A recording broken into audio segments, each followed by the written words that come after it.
Welcome! A few years ago I built this 12-foot workbench as part of the tools I needed to construct my own aircraft. Since then, I've received numerous requests for details on how I made the table. While this isn't my personal design, the author of the plans put significant effort into minimizing material waste. Recognizing that you don't need to be building an aircraft to appreciate a near laser level work surface, and realizing I could no longer find detailed step-by-step plans online to share, I've decided to document how I built the table. I hope this guide will help others create the same functional, efficient workspace. Let's get started.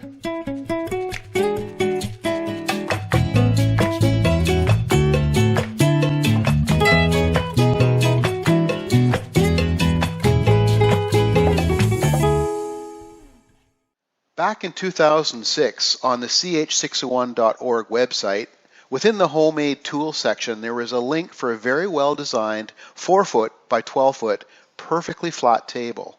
It is very well engineered. In this video, we'll cover the construction of that table from start to finish. It took me about a week to build.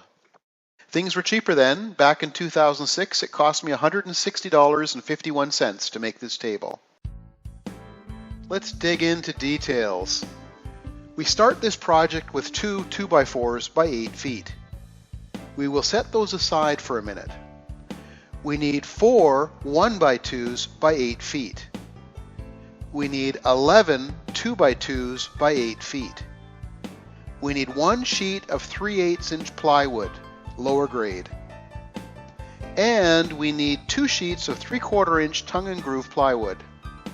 First, let's cut the 2x4s into table legs. We need 6 table legs, 31 7/8 inch long. Now here is how we cut the 2 sheets of 3/4 inch plywood. Cut the first piece in half, creating 2 pieces 2 feet by 8 feet, parts A and B shown here. On the second sheet of plywood, cut the sheet in half widthwise, creating 2 sheets 4x4. Set one aside for a moment. With the remaining piece, cut it in half, creating 2 pieces 2x4. These are parts C and D, shown here. It is important that I show where the tongue and grooves are located on these sheets of plywood, because next I'm going to show you how they fit together to make your tabletop.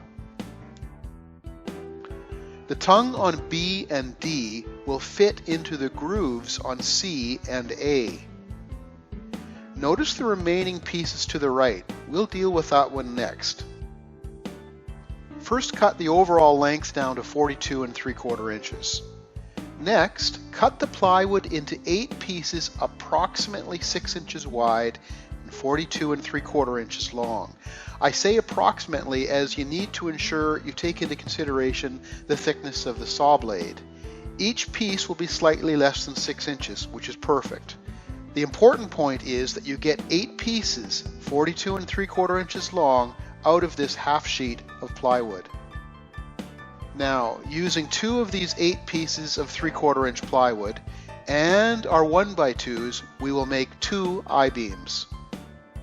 This leaves us with 6 pieces of 3/4 inch plywood. We will set these pieces aside just for a moment. Let's move on to our 3/8 inch plywood. We will start by ripping the entire sheet of 3/8 plywood into 8 even width strips approximately 6 inches wide by 8 feet long. Using the 2 strips closest to us, we will then cut these into 4 pieces 42 3/4 inches long. Using these 4 pieces of 3/8 plywood and our remaining 6 pieces of 3/4 inch plywood, as well as our 2x2s cut into 42 3/4 inch lengths, we will make 5 box beams. Notice the different thicknesses of the plywood that make up these box beams. 4 are made of 3/4 inch tongue and groove, and 2 are made of 3/8. Again, the goal here is to maximize the use of our material. We are not wasting anything. Now, let's go back to our 3/8 plywood, the part we haven't used yet, and see how we cut it. We need 4 pieces 8 feet long and 4 pieces 4 feet long. This will use up the entire sheet minus the 2 little pieces in the bottom. This is where we begin to build our 12-foot long box beams. Now, Notice how the joints are staggered. The 2x2 core pieces are assembled with a 4-foot and then an 8-foot, where the 3/8 plywood is an 8-foot and then a 4-foot. When assembled with glue and screws, you'll end up with a solid 12-foot long box beam. We need 2 of them. Here is a different angle so you can clearly see where the seams are. Here are the 2 assembled 12-foot long box beams. Now, all of our table parts are now manufactured. All we have to do is assemble the table. Okay, we have some theory. Let's apply it. Here's one of 2 I-beams under construction. Here's one of the 5 beams finished. Remember, there are 5 box beams altogether, 3 with 3/4 inch plywood and 2 with 3/8 plywood. This is one of the box beams made from 3/4 ply. Here, leaning against the shelving, I have the 12-foot tabletop assembled. Below that are the 2 12-foot box beams. I'll show more detail on how I got those so straight in a minute.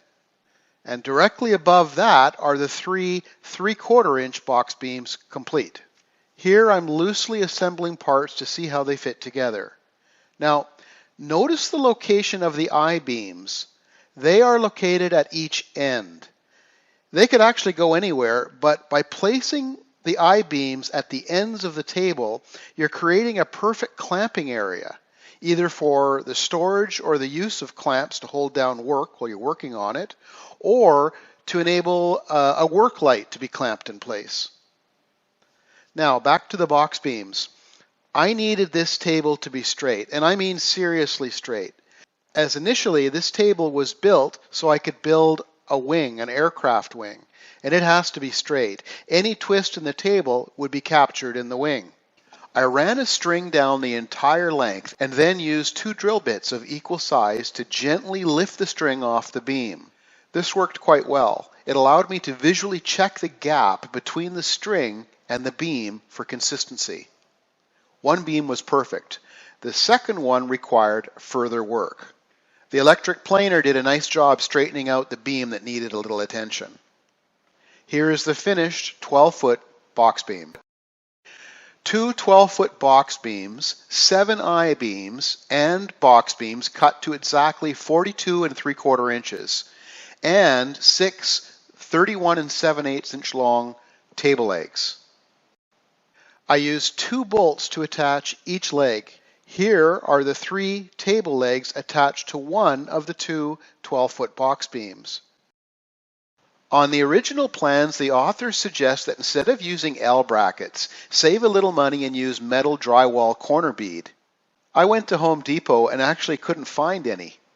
Everything was replaced with plastic. I bought it anyway and mounted them, as you can see here. As you can see, I gave up on the plastic idea.